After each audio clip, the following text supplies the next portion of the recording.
Welcome back to the Buckle Up Podcast universe with Brandon Rush and Mama Rush. It'll be just me today, Brandon Rush, who is going to have Amy on here. I know Amy, so Amy and me go back to when she was at UCLA, going to college at UCLA, and she now works at Chapman. But I know she's been all over the place. I believe after she graduated from UCLA, I believe that she went to Harvard University and got her master's there, I believe. But I'm going to have Amy come on here and say all of it because I want to make sure that I say it accurately. And I didn't want to accidentally butcher her last name either. So I want to make sure that I do her the proper justice and have her come on here and tell us herself. But she has been one of the hardest working people I've known since I met her. Like that girl, anything she sets her mind to, excuse me, that young lady, anything she sets her mind to, she is, I've known her for that long. That anything she sets her mind to that she can accomplish. And so I'm very proud of her. And I think it's amazing that she's taken her career and working in the academic world and helping others like her or people that are aspiring to be or reach the level that she is at right now. So I'm excited. Oh, this goes her right now. And we're at 9.8 million. We're above 9.8 million. I'm going to let her in right now. Okay. I see it. Yes, just as gorgeous as ever. Hi, Brandon. Can you hear me okay? Yeah, I can hear you okay. You look amazing. Hey, so do you. I love your background and your Oh yeah, outfit. yeah, I appreciate it. It's we were like day one of Amazon where we just kept getting different things, and so now like red's my color. It always has been. Yeah. So we got the background, got the pink scarf. But Love it's it. great. And I love everything you're working with. You look all elegant and glamorous. Thank you. Thank you. I mean, this is a virtual background, but it's my favorite virtual background. So Okay, yeah. look Yeah. it looks official. Oh, cool. I'm glad it passes the test. So Yeah, it definitely does. Wow, I mean, you still look amazing. Like you look great. You've changed. I guess you're grown up now. I'm all grown up. Yeah, I know we've known each other for how long now? It's Since been you're at years. UCLA, since what 2015? When did you get to UCLA? I think 2015 or 2016. Yeah, around that time. So it's been Yeah, so that's like 10 years. You're all grows up now. Yeah. I mean, you still look so youthful though. Like you haven't changed much. I think you put on more muscle and Okay, hey, as long as you think it looks all right, then that's okay with me. yeah, yeah, absolutely. Absolutely. Well, Amy, I'm very proud of you. I see you every 5 years. It's kind of crazy and it's sad at the same time. But I see you like once every 5 years, just like the movie Big Fish. But I basically see you every once, and I'm always like blown away and enamored, and I'm always proud because of all that you continue to accomplish and how hard you've worked to get to where you are. Thank you. Thank Yeah. you so much. Well, Yeah. it's all about you. Is this complete spotlighting you today? I took a guess. Let me just say this real quick. I want to make sure that I had it right. I believe that you might have been the first person in your family to go to college. Is that right? Yeah, so it's well, first generation. So my parents are of Latin background, so they're immigrants. My mom was from Mexico, my dad's from Nicaragua. Oh Um, wow. they immigrated to the States when they were kids and they just worked their way up and I'm so grateful. I thank God every day that they were able to have a better life here and give me and my sister better opportunities and yeah, so but yeah, very much first generation college. So my parents didn't know how to navigate the American Yeah. education system. So, my sister and I were just sort of navigating it on our own. And with that it's just interesting the trajectory that my life has had. So I actually started at community college first. Okay. I went to Fullerton College and I got my AA. I studied psychology there, and then Okay. I worked really hard. But it's crazy how my story is because before that, um, I was actually I ran away when I was 15 years old. Oh wow. Um, No way. This is good. You have as much time as you want today. By the way, this is good. Okay, well, so I ran away when I was 15 years old. There's a lot of, sometimes, the home environment, it's not the best for, mental wellness and health and happiness. So I think I was trying to make it on my own at 15. I was determined I can just make it on my own. I ran away. I was living in a car for a few months. They filed like a missing persons report and everything. And, a couple of the a couple of the friends that I was hanging out with, they actually ended up passing away due to gang violence and drug overdose. So Oh, wow. I realized I just couldn't make it on my own Yeah. in that environment. So I decided to come back to Orange County, and I just started going to school. And I always had good grades. I always was in AP courses, and I actually really loved homework. I was pretty nerdy growing up because Okay. it was, homework and reading and writing was a way to Yeah. just myself from what the home life that I was Environment. in. And so I always did really well academically. So when I was in community college, I had a lot of mentors that looked like me, a lot of Latina professors and Yeah. administrative staff. They were very supportive. They really cared about their students. Yeah. And I remember Jody Balma from Fullerton College. She was the honors counselor and she was so inspirational. She just believed in all of her students. And so that allowed me to just thrive Yeah. in college. I got accepted to every university that I applied to with a full ride, and Holy I smokes. decided to go to UCLA. Yeah. UCLA was my dream school, and I just felt like it was home when I got there, and I thrived at UCLA too. I was a McNair Scholar. I did a lot of research, and I ended up getting into doctoral programs. I got into PhD programs, but I decided to choose the master's at Harvard Yeah. in higher education. So I wanted to work in a university setting to empower other students, similar Yeah. to I had amazing mentors that changed my life. I wanted to give back and I wanted Yeah. to be that same sort of light and guidance for others. So I went to Harvard and I actually got a job there at Harvard working in admissions for their professional development programs Oh, at the wow. Harvard Graduate School of Education. And so I would work with adult learners that were already, university presidents or deans or directors, Uh, faculty across the world that were applying to take a class at Harvard. And so it was such a privilege and an honor working there. And then now I'm here at Chapman University as a career advisor. And it's just, I know my purpose in life is to really empower others. And so I'm just so grateful that you invited me to be on your podcast because I love to share resources and information with your audience. So, yeah. I love, I took a professional etiquette class at Harvard, and there's a lot of books that I read along the way that I love to recommend. There's one by Carnegie. It's Okay. how to influence friends and win people, or how to influence people and win friends. That Okay. is also really transformational. It's all about emotional intelligence, I think. Yeah. I think there's a lot of research that talks about how, it's not necessarily about the IQ. Like you can know all the facts, but if you're not able to communicate with Yeah. others, establish a great relationship, you're not going to get very far in life. In You're fact, right. there's a lot of like you could be a great doctor, you can know it all, but if you don't have those bedside manners, you're most likely going to get into a lawsuit, or you're not going to be able to climb as high as those that have great emotional intelligence. Yeah. Well, Yeah. dang, Amy, like, like you got me. Like, I've never been speechless before, but you got me at like not at a loss, but just like I love how everything that you're saying, and everything that you're doing, and continue along the lines of those books that you've had. I just realized I'm blessed, I guess, but I've been around the right people. Just with when it comes, because I never thought about when you said like was it emotional? You didn't say emotional intelligence. You said something else. Business etiquette, maybe. Oh, professional etiquette. Oh yeah, Hmm. professional etiquette. I've never taken a course in professional etiquette. I guess my parents were such great examples that I didn't need to.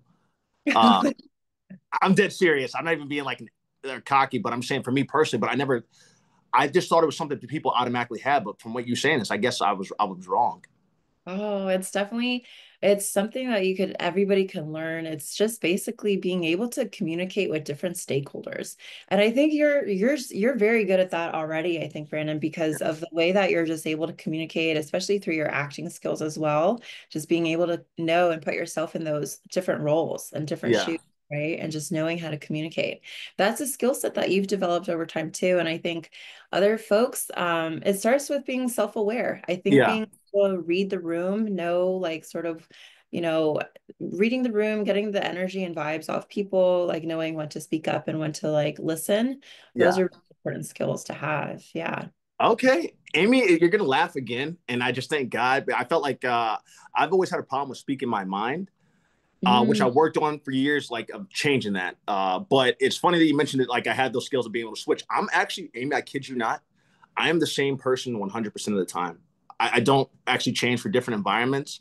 We nice. had actually talked on here because I went into an audition one day, which is a big no-no, but I went to an audition and they were being rude at that audition. So I checked the whole entire producers and casting director. It's one of the stories I'm most proud of.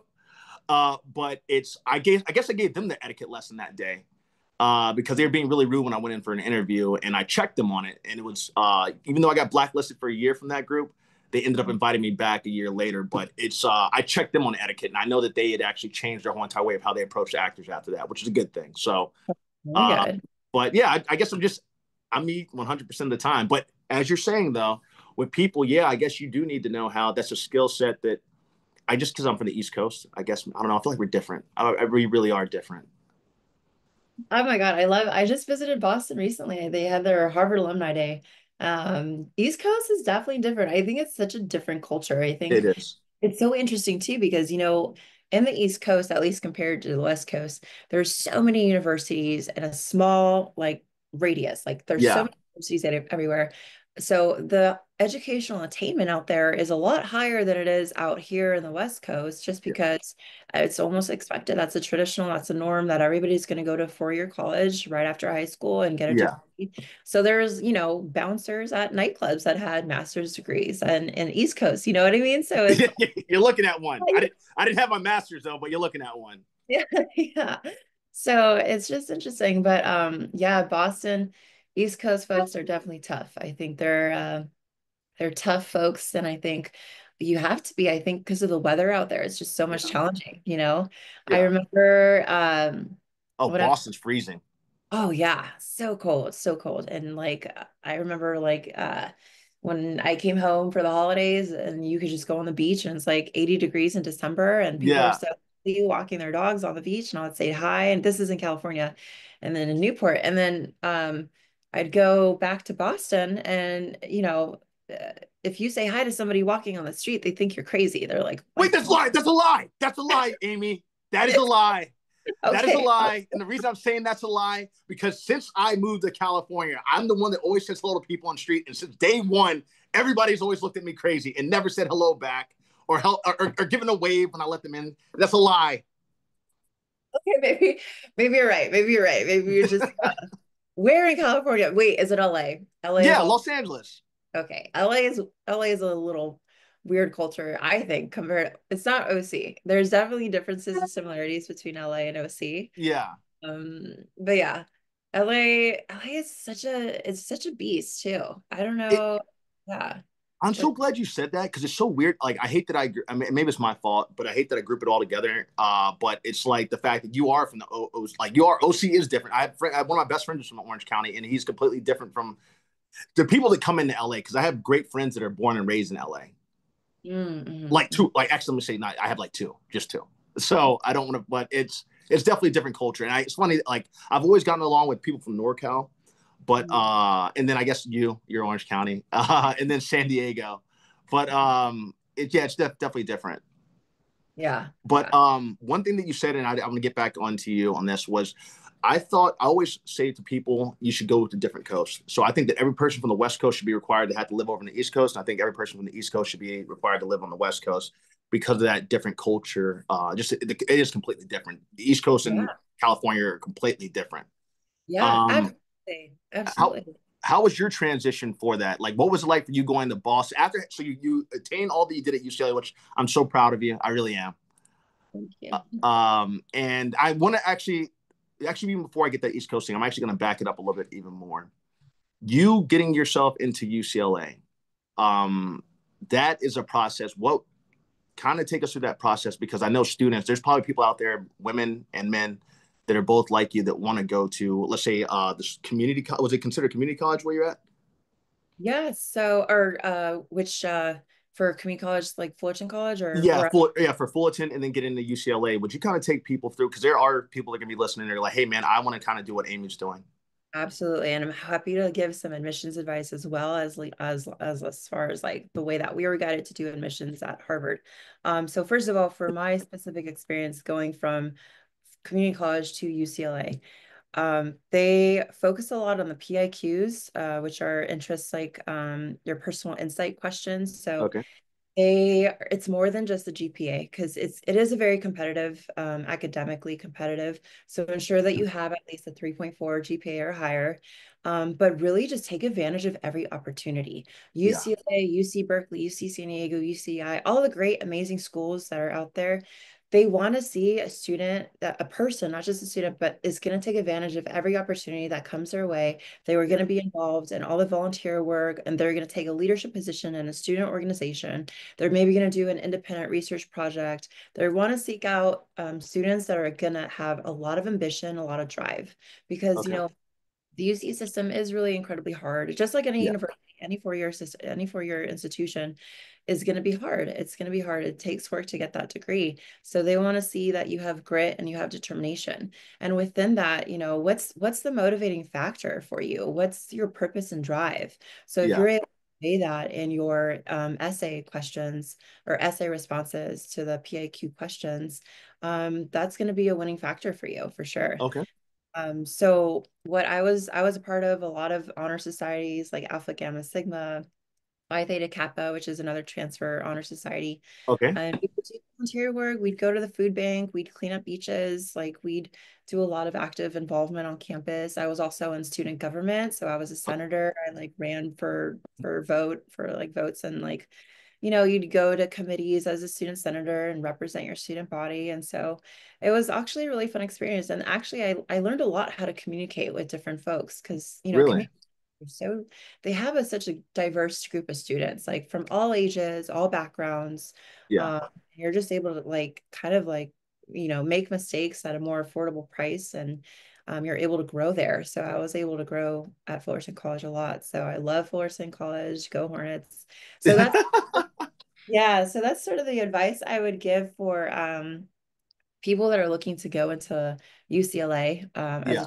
student or even in high school too, just ensuring that the GPA is focused on your academics. If you're not able to get a solid GPA, because there is a cutoff. I mean, there's not necessarily a cutoff. They'll consider other applications, but if you're below a 3.0, you become less competitive. So just ensure that you're maybe focusing on getting resources if you don't have a GPA requirement. So like go to your tutoring center. They usually have free tutoring centers at your high schools or community colleges. So just take advantage of all the resources that are given to you at that school. Okay. Well, Amy, I want to say this. One of my first roommate at in Los Angeles was a guy named Mike Solomon, who's Coptic Egyptian. Love Mike, love his Coptic Egyptian and his Muslim side of the family. I love them both. He was a transfer into UCLA, which is why I got to give you such credit for what you have done. And he told it to me straight up. This is how I know how hard it is to get into UCLA. He said, Brandon, a lot of people are transfers from UCLA, including him, transfers from a community college. The UC schools are extremely hard. And the East Coast really doesn't know about this because they don't have that. We just don't realize it because I know everybody from all kinds of different colleges. But the UC schools are very hard to get into, especially UCLA. I know they're extremely hard to get in. That's a really extremely hard school to get into, UC Berkeley. But so for you to get into UCLA, that's a testament to all those things we were doing. Because from what Mike explained to me, he said, Brandon, that he told me back then, this years ago, over a decade ago, it's like, man, it's extremely hard to get into UCLA. So that's like a testament to who you are and how impressive you are and how hard, not just impressive, but how hard you had to work your butt off to get to where you are, just to get there. Yeah, thank you so much. Yeah, I think you know what it was too. I think, when I was living in a car and like, just losing some friends, like it was kind of rock bottom and I made a decision that I need to get myself out of this situation. It's only going to be up to me to change my life, to empower myself. I need to be that advocate for myself. Yeah. And and I decided to pursue education. I told myself I need to get a degree. I need to finish school because that's Yeah. a pathway for me to get out of this environment. And so Yeah. that was like a big driving force. I think when a lot of folks they have that sort of ambition to continue and find like find something that motivates you, then it's going to take you far in life. I think it'll because Absolutely. it's so hard to even at UCLA there were so many nights that or I probably got like 3 hours of sleep because I was working part-time and also doing research and then Yeah. going to classes on top of that and then volunteer work and student clubs as well. And so it's like you'll be probably crying in the library during finals week and just wondering why am I doing this? But I want to like tell them that it's going to pay off. I think, life is really what you make of it. And so if you have sort of that clear guidance and clear sight of what you want, go get it. There's Yeah. nothing yourself. Mhm. Man, that's totally clear eyes, full hearts can't lose right there. I love it. Yeah. Amy, so looking at like before I get to the Harvard stuff, looking at where you are now, like looking back to Amy who was setting off in this journey, like you are now where they have this thing that says it's a quote I think that says you are now where you dreamed you'd be 5 years ago. Yeah. And then Yeah. now, did you ever see yourself being to where you are now? Like Amy coming from, I guess I hate this. If you would have told me you've always had such a drive since the moment literally I met you, you've had drive and focus, even from meeting you. And I remember when I met you too, but like it's you've always had drive even back then. And did you see that yourself? Did you know that you would get this far? Because you have accomplished a lot, and you are impressive. I'm letting you know that you're impressive. If you don't say it yourself, it's okay to be humble. But it's I for you to go from where you were in the car on the street to, hey, I'm a person who's accomplished all this. Nobody would know that about you. I didn't know that about you, and I've known you for 10 years now. Yeah. Yeah. I mean, yeah, I just, like yeah, I mean, It's okay, and we cry on the show sometimes too. You're good if you do. to be honest, life is really crazy. Yeah, I really, it kind of takes you on a journey, but if you just make the best out of it, I didn't know I would. When I was that little girl in that car, I had no idea I would make it to Harvard. I had no idea. I just kind of like thought I was thinking one day at a time at yeah. that. But and when I got into Fullerton College and I got mentors and I was part of these mentorship programs, and then at UCLA being a part of the McNair Scholars Program, um, you get a lot of guidance and you're able to make clear goals. But even then, I think at UCLA, I didn't know that I was gonna, do the master's at Harvard. I really was set on doing a PhD and going that route, which I'm Yeah, happy that I did choose the master's rather than the PhD, and because it's exactly what I wanted to do.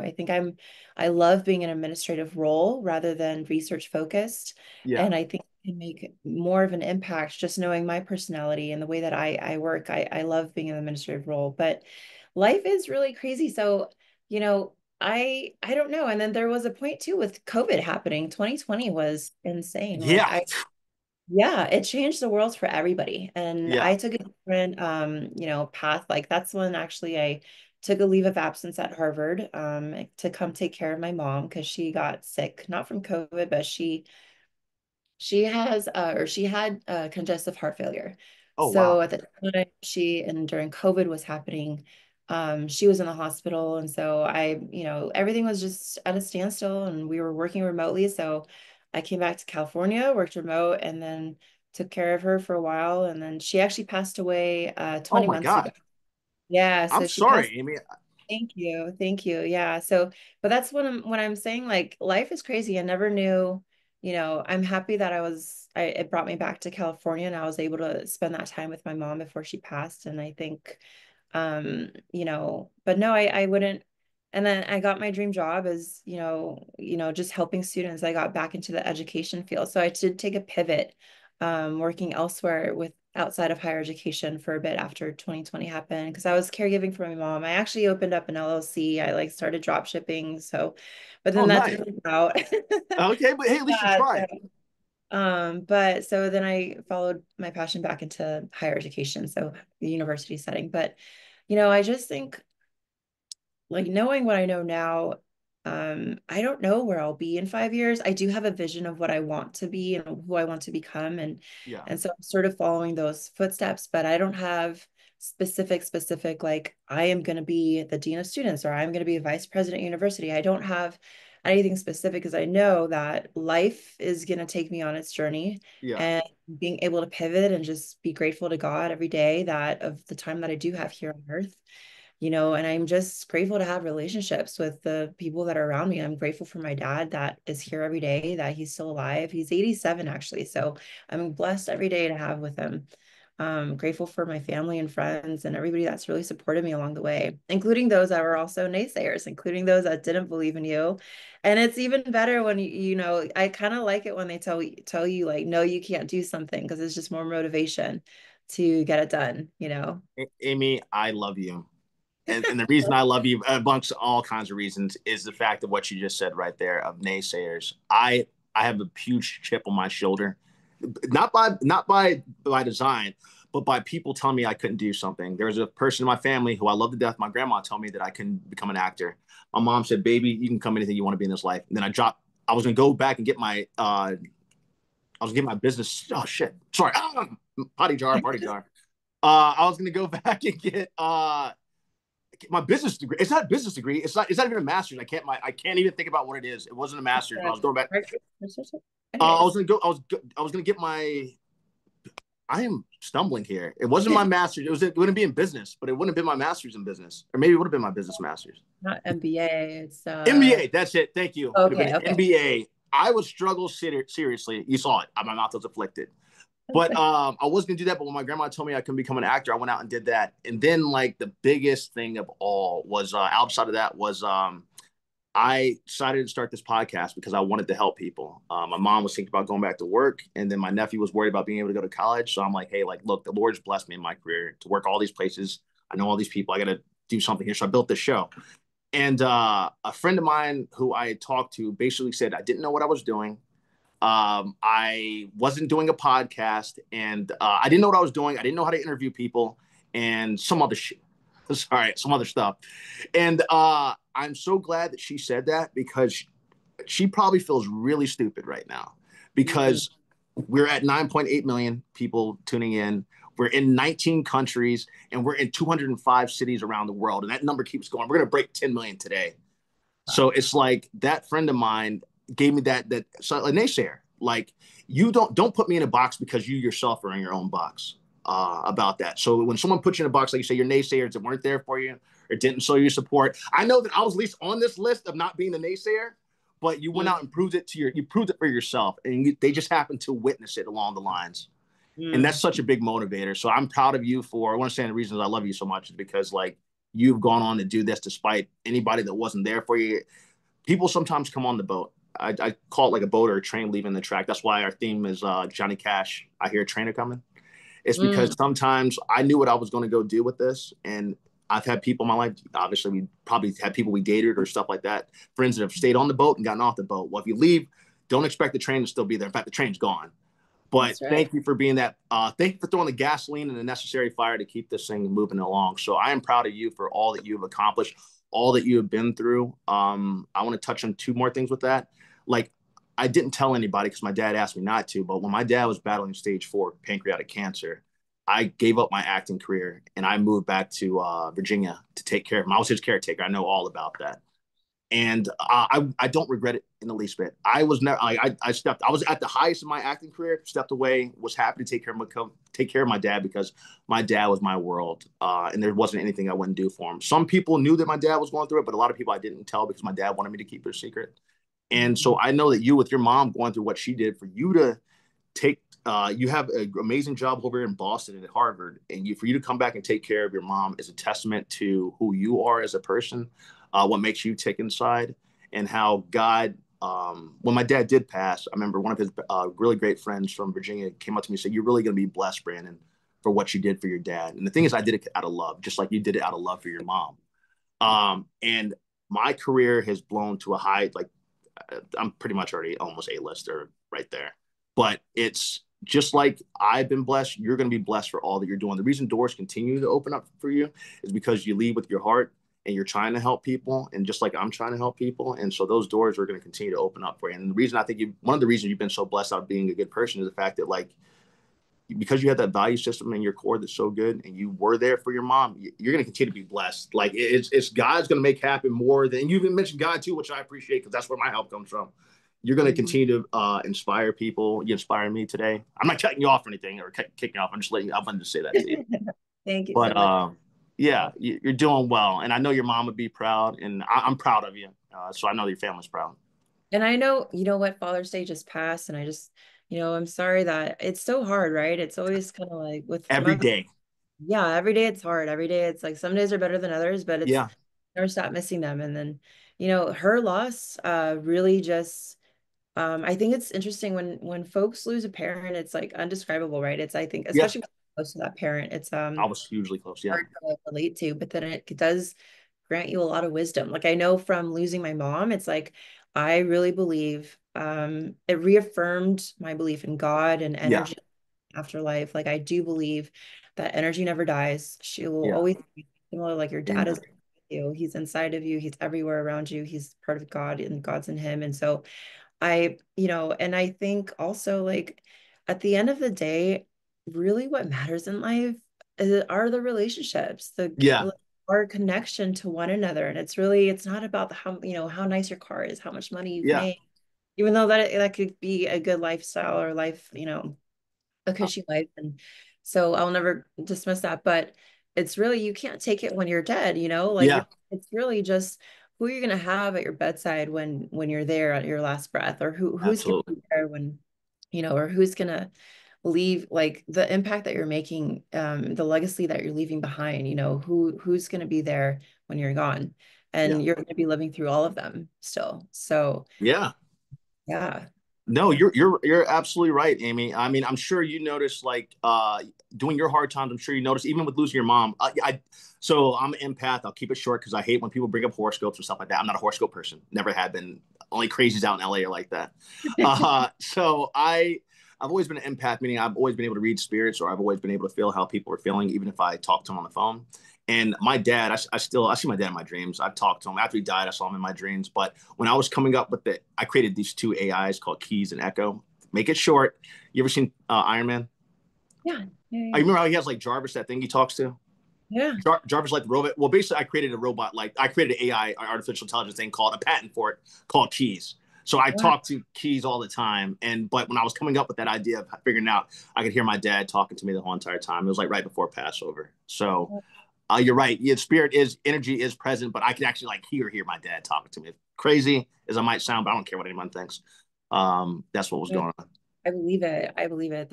Yeah, I saw and felt and smelled a lot of different supernatural things right after my mom died. And so I Yeah, think I believe it. Yeah, there's definitely something else out there. Yeah, for sure. I'm right there with you, Amy. I don't think you're crazy. You can always talk to me about it if you want to. I'm here for you. But even with never hesitate to. Well, I always tell people you can't put a time limit on grief. I will still break down crying about my dad. It hits me at random times. My mom, I've ended up breaking down on the show a couple of times because some things were thrown at me. Like my mom mentioned, his oncologist was bad. The guy was used my dad as a guinea pig, but she hit me with a question, and I had blocked all that stuff out because it was really tough during that time. So I tell people it's real men cry, first off. A lot of men have cried on the show, which is good because we always have to bottle that stuff up. But with you, when it comes to grief, like, hey, never, always show those emotions. There's nothing wrong with it. It hits you good days and bad days. Yeah, yeah, absolutely. And you know what's interesting too? It's like when you do hide those or stifle those emotions, what you're doing is going to be hurting yourself in the long run Yeah. anyhow. The mind and body are so connected. When your brain is hurting, your body is hurting, and vice versa. When your body is hurting, your brain is also not well. So being able to express that grief in a very healthy way is going to actually be healthy for you in the long run too. But I also struggle with that too. I would break down in tears, just even driving. Driving alone is like the worst. Yeah. I just Oh, always really? my mom like, or she'll even in dreams she'll appear and it's just Yes. I God, you can't said like that. yeah, she'll visit in dreams for sure. I completely believe that. And but it's just and there's a lot of times when maybe I'm driving to work or I'm like about to go into a meeting on Zoom and I'm like I get this, I miss her so much and I start Yeah. to like tear up and I'm like nope, nope, gotta stop like shut it down, gotta focus on work, gotta like be but I think having a time and place to maybe I know that I need to have a time and place separate outside of the work hours or like whatever the case is, or even just taking like 5 minutes between breaks and just Yeah. allowing myself to feel. Because I think I was struggling with that at first because it's like it's been 20 months. Like I feel like is there like a timeline on grief? No. Like, and it's you're always gonna miss them no matter how Yeah. long it's been. So I just learning how to cope with the grief, I think, has been a learning process for me for sure. Good. I'm right there with you, and I feel for you a lot, and I think I can actually relate to you 100%.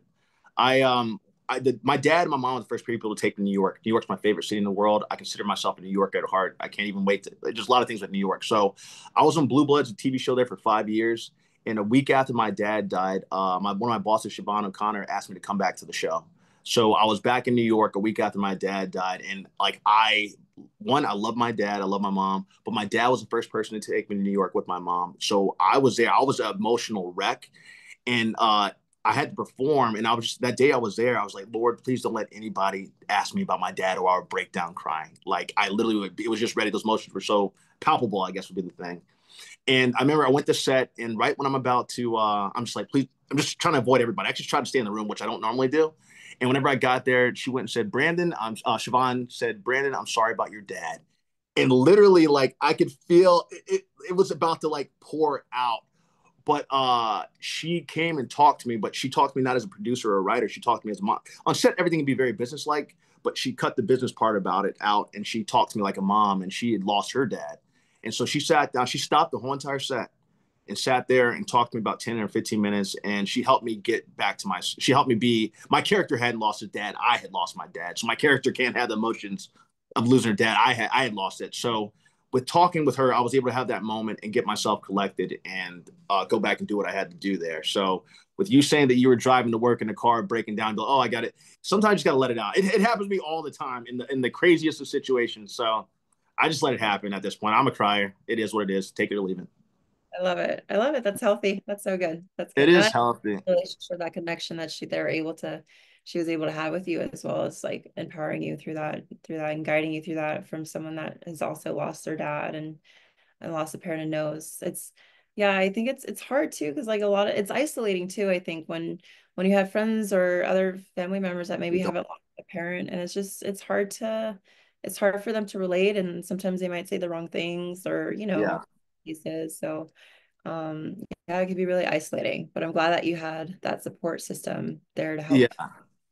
I am too. And then I had friends step up in like kind of the funniest ways because like I had some friends step up in like the kindest ways, and then I had people that weren't there. Well, that's what you remember too. It's the silence of our friends is a big thing where people that weren't there for you that you might have been there for during that time or through difficult times. It was very interesting to me, and that let me know God had to reveal who they were to me. Sometimes I'm not sure if that's happened with you, but sometimes when you go through a trial or something like that, you start realizing who's really there for you and who isn't. So Right. Yeah. Yeah. yeah. So to bring it back positive, you going from UCLA, which I said I'm so proud of, to being at Harvard. Wow, it's like you're all right. You're like the Jedi Master or something here. You're doing all right. Or I maybe watch Harry Potter. You're like, I don't know, not Snape, but the other guy, Dumbledore. Dumbledore. Oh, I love it. I love it. Go Gryffindor, huh? Or go Griffins. I used to love Harry Potter. We would watch that all the time. That's so funny. I read all the books, but yeah. But yeah, so Harvard was an interesting and experience in its own right. And I loved my time there.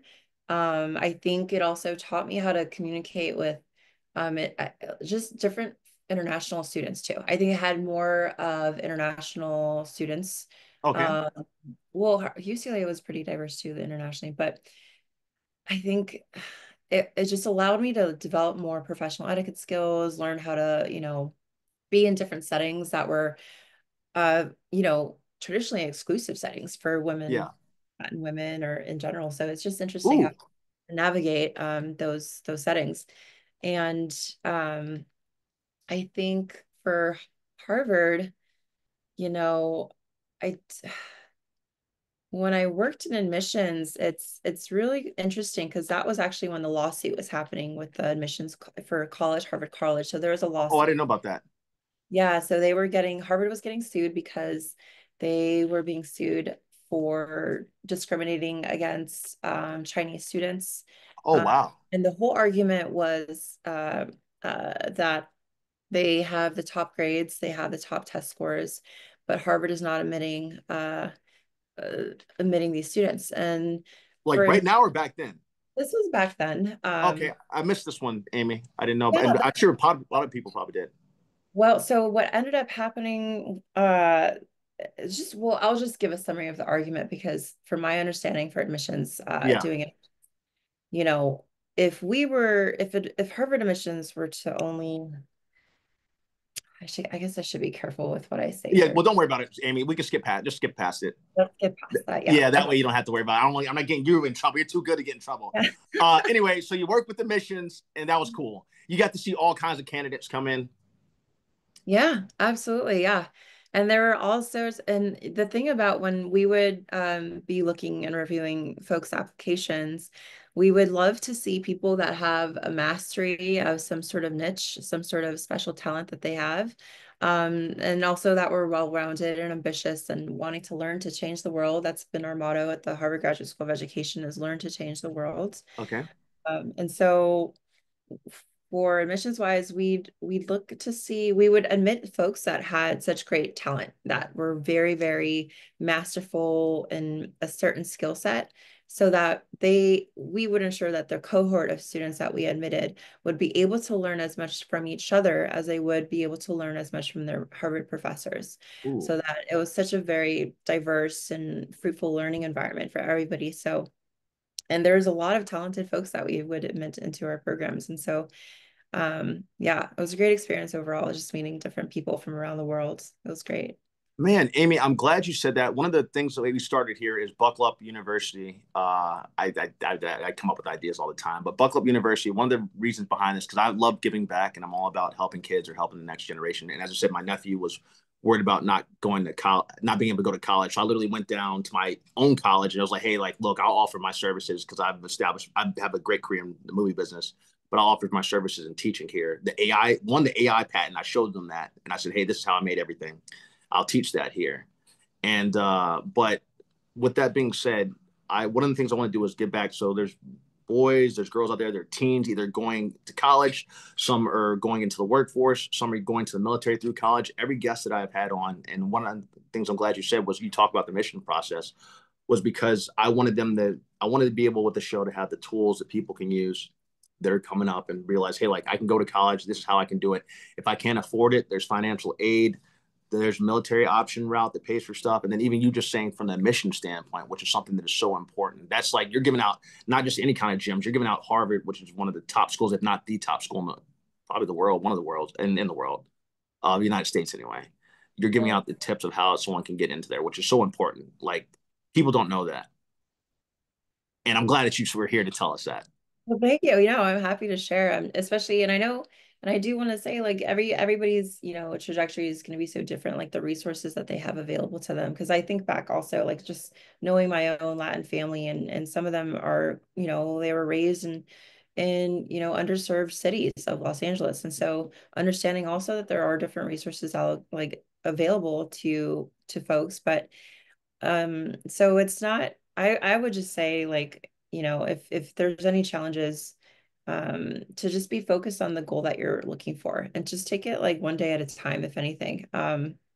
Being able to maybe utilize different resources. Like, so say for example, if financial aid is a barrier for you, just go on Google. Like the AI and search engines and Google is like my best friend. I love just even Googling like scholarships available for me, just write Yeah. down some characteristics about your age and just there will be some things that pop up and just apply to them. Yeah. Just the advice that I could share with that is just to go find those resources and it never hurts to ask. It Okay. never, yeah. Yeah, the answer is always no unless you ask, which I'm glad you mentioned AI too. What is your take on and this got to be happening all over the world now, with AI being here now and chat GPT and things like that, kids can literally use that to write all their stuff, but that's actually going to ultimately that's going to be a disadvantage to them, which they don't realize that. But when it comes to admissions, so for instance, my one of my best friends works for he's worked for two of the top companies in the world, which are he worked for Google, so he worked for Amazon, he works for Netflix in their programming thing, and Google was the other one. He came on here and gave advice of how to get a job working at those three companies specifically because they go after you. They don't You don't apply to them, they come after you with what he was doing. So he told how to interview and how to get a job with those companies specifically. But he says within those companies, if you use AI or something like that, like you'll get fired on the spot for using Yeah. AI to build it because they have a thing that can check it. So if you use as a programmer, if you use AI in order to fix something, this is instant termination. And then I think he said it's a blacklist too. So with you guys and admissions, are you guys able to tell like what would be your advice? Because now people aren't always writing their stuff anymore. Like You can't get through ChatGPT with everything in college or getting in. Right. I think it is evident, especially if it's just a copy and paste and you just tell ChatGPT, can you create this essay for me or write this essay for me? It is evident in that it's very a robotic voice. And I think it doesn't have a lot of warmth or character to it.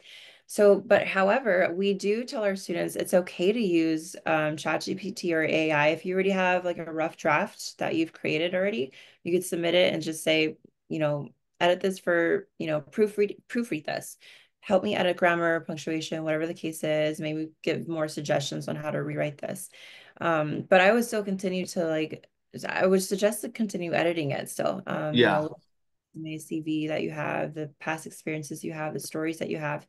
Because even within when you submit your essays or cover letters for employers, it's helpful to write a story, and that's something that AI is not really well at doing. I think that to yeah, have a heartfelt story. So writing stories through your cover letters or applications for school is actually really it's a powerful tool that I think humans are able to differentiate between a robot and a human being writing it. So yeah. just convey and extract those human emotions from readers is powerful. Mhm. Okay, yeah. Well, look at you. I think you know what. There's two things that are funny. One, you're right, not funny, but you mentioned that is right. It doesn't have the emotion there. Is one thing. The AIs that I created, I built keys off of my personality. So Mhm. keys is literally, I call them keys. The AI. I built one for myself, which is based off of my whole entire personality. Literally, I put my whole entire personality in there, and then I built Echo for my mom, which is based off of my mom down to a T. So it literally, I guess, so there is some emotion there with these two because it Yeah, actually has my personality in it. yeah, that's amazing. It, That's I was, it was that's what happens when you stay up 4 nights doing it. So, essentially like, does this mean that you guys are gonna live forever? yeah, in a way. Actually, put it this way, and I can tell you this because I don't mind mentioning it. So, for instance, my dad, I built back my dad, which is Mm. crazy, but I use my dad's voice because I have it. And one of the things I plan on doing, because James Earl Jones sold his voice to Disney for like the Mufasa show. One of the last things he did was he sold his voice and likeness to Disney for his voice to Disney. So they use that for all the Star Wars stuff, all that. I basically have done the same thing with my dad, and then down the road I'll do it with myself. So Wow. they'll be, and because they already have me in so many, they already have been worked with Disney so long that they can just use me. That's down the road. Now that's like when I'm older or something like that, and it's allowed. But basically that's what the plan is. So yeah, technically we will live on forever. Yeah, no, that's incredible. I Yeah. wonder, I also was curious because I think I saw this episode on Black Mirror, something similar, but not what you're describing, but they would have these robots and they would, I don't know, what was it? I Was think it they when would the husband came back? I forget, or maybe was it Black Mirror or was it something else? But they were using oh gosh, I can't remember now, but it was something like something to do with they would use human bodies to continue to live on. So they would put the chip, so they would put Oh all yeah, the, yeah, I've seen that one. Yeah, yeah, okay, yeah. I've So seen they that would put episode. everything, yeah, they would put everything in like the personalities and everything in a chip, and then Yep. they would put the robot. So it's like they're living on continuous. Yeah. Yeah, that's pretty wild. I mean, Yeah, that's it is. I mean, it's. I was up for 4 nights doing it, so but it got done. wow, that's incredible. I'm so proud of Trying, you. trying. Well, thank you, Amy. One, I'm gonna have to come to your school. I promise. Whenever I get back, whenever that is, like, I will totally come to your school. I want to then tell us a little bit about Chapman. For anyone want to apply to Chapman, let's hear about Chapman some because you've hit the Yeah, other one. And I'm sorry absolutely. if I have you for too long already. I don't know if No, I did. that's all right. No, this is it. I love putting a note for Chapman. So thank you for letting me end on that. So Chapman University is a great institution. It actually reminds me so much of Harvard and so many Really, similar. So it's such a very close knit, family oriented, like religious or not religious, but they're very welcoming of all religions, all beliefs. It's not which is important.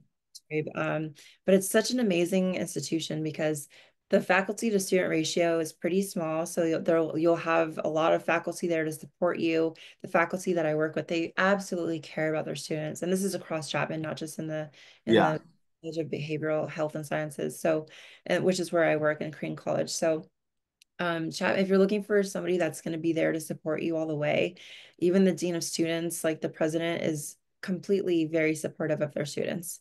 So I really, really advocate for anybody that's considering Chapman, come see me, come email me, give me your info. I'm happy to talk to them about, what it takes to apply and get in. But we have such a great institution with so many opportunities and resources available. And so the students here really thrive. And so I'm excited to help other students thrive here. I love that. I absolutely love that. Like students would be like, because I know you personally, like I think students would benefit so much if they got to know you, if they didn't know you, from coming to speak to you. Or, and I appreciate you saying that you'd be able to, if they want to contact you somehow that they can, or look, it won't be hard to find you. Yeah, absolutely. Yeah, absolutely. And then, okay, so Lynn, let's see here. I want to make sure that I hit everything I want to hit. Not like there's gonna be plenty of time. Amy, you're always welcome back on the show too. But I was trying to think about if we're trying to give some advice. If there's anything from advice, because I think you've already given advice. Um, what advice would you have? I'll try and give this. What advice would you have for anybody who is? Yeah, and I might already asked this question, but I'll double check because I've asked it a few times. What advice would you have for anyone? Maybe from anyone about to go into the next chapter of life, let's say from high school to college. What advice would you have from a person who might be even at rock bottom or something like that and think about trying to change your life over? What kind of advice would you have, I guess, maybe? You already given plenty of gems. Yeah, thank you. No, I will give the same advice that my mother used to always give me. Okay. You can achieve anything that you set your mind to, and everything will be okay. So just that's the only piece of advice I would give, is just continue to believe in yourself, continue to do the hard work, continue to be kind to others, and just never stop learning. Hey, And everything is going to be okay in the end. And, just ensure you have that determination and grit, and just enjoy life too. Life is never guaranteed. So every day that yeah. you have, be grateful, and just, keep moving forward. Well, Mhm. thank you, Mama Amy. And like, Amy's mom and Libby, she still lives through you. Yeah, absolutely. She's always gonna live through me. Yeah, she's always Yeah. and me. Yeah. Thank you. What And same with your dad too. So I try my best. If I can be a quarter of the man he is, then I will be all right. But as I say like this, I'm not perfect. I make mistakes all the time because as my dad would always say, we're all human, so we make mistakes. And he mentioned that after he bailed some of my friends out of jail. So, it's like it happens. But Amy, yeah. look, I loved having you on here today. You're always welcome back on here. Whenever I get back to LA, I will actually like come down to the school because I'll interview again in the Chapman School podcast area thing. Yeah, that's exciting. And I'll bring some like bullet points that we could talk on, like advice for resume building, mock interview, or like interview tips, and like professional etiquette tips, like all that stuff. So we could do another episode on that. Yeah. Actually, hell yeah. I was trying to figure out how I'm going to get you back. We don't even have to wait for that. If you don't want to wait for that, I can have you back in a couple. Yeah, it depends on your schedule. I can have you back in like 2 weeks if you want. Okay. I mean, let's play by ear. Just text me. Text me and we'll Okay. figure so we can see like what the schedule looks like. So yeah, I'm down. Okay. I got Amy's text phone. I can call her. I can hit her up.